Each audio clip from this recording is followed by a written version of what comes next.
देखिए, जो केजरीवाल साहब बार बार कह रहे हैं हम कट्टर ईमानदार, ये कट्टर ईमानदार लोग अपने बेईमान मंत्री, इनके दो मंत्री हैं, पंजाब के स्वास्थ्य मंत्री और दिल्ली के स्वास्थ्य मंत्री, जेल में चले गए। हजारों करोड़ रुपए जमीन के घोटाले में सत्येंद्र जैन जेल में। ये कट्टर ईमानदारी की बात कर रहे हैं। ये क्या कट्टर ईमानदारी की जवाब देंगे कि आप एक भी व्यक्ति को, एक भी छात्र को हायर एजुकेशन स्कीम में लोन नहीं दिया और 19.5 करोड़ रुपए पूरे देश में विज्ञापन पे खर्च किया? किस तरह की ईमानदारी की बात कर रहे हैं आप? ये कट्टर बेईमान लोग हैं।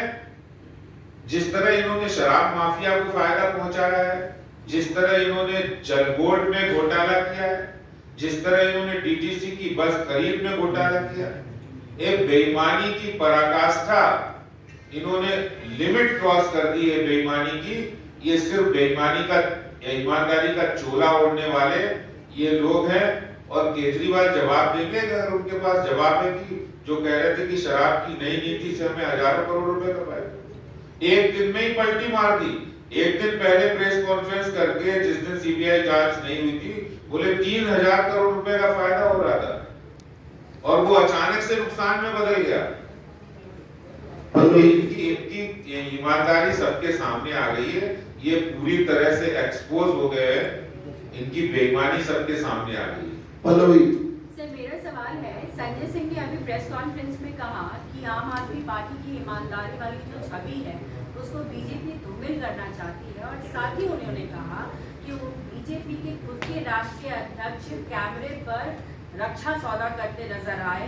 अनुराग ठाकुर गोली मार छाप नेता है, उन लोगों पर कार्रवाई नहीं होती है और वो आम आदमी पर प्रश्न उठाते हैं और ईडी और सीबीआई का उपयोग करते हैं। क्या वो जवाब देंगे अगर आपकी इतनी नई शराब की नीति, मनीष सिसोदिया या केजरीवाल जी जवाब देंगे कि उनकी नई शराब नीति इतनी अच्छी थी तो सीबीआई जांच के बाद आपने वापस क्यों ले ली? जवाब देंगे वो? उन्होंने शराब माफिया को जो राहत दे दी, 144 करोड़ माफ कर दिए, क्या इस पर उनका कोई जवाब आया? उन्होंने ही बनाई ना शराब पॉलिसी, शराब नीति वही लाए थे नवंबर में। उसमें ये लिखा था कि किसी भी मैन्युफैक्चरर कंपनी को हम ठेके नहीं देंगे, ये नियम था उनका। लेकिन उसी में उन्होंने चोर दरवाजे से मैन्युफैक्चरर कंपनी को ट्रेडिंग के लिए अलाउ करवा दिया। कार्टेल नहीं अलाउ था, उस कार्टेल को उन्होंने अलाउ किया। उसमें तो सर मनीष सिसोदिया ने ये भी सवाल खड़ा किया था कि सीबीआई को उन्होंने भी ये कहा कि सीबीआई जांच करिए क्योंकि जो पूर्व एलजी थे लास्ट मोमेंट में उन्होंने बदलाव किया। देखिए, झूठ बोल रहे हैं सिसोदिया जी। एलजी जो तत्कालीन एलजी थे उन्होंने कहा था ये शराब पॉलिसी गलत है, और गलत इसलिए है क्योंकि अनऑथराइज्ड कॉलोनी में आज तक की हिस्ट्री में दिल्ली के अंदर मास्टर प्लान इसकी इजाजत नहीं देता है कि अनऑथराइज्ड कॉलोनी में ठेके खोले जाए।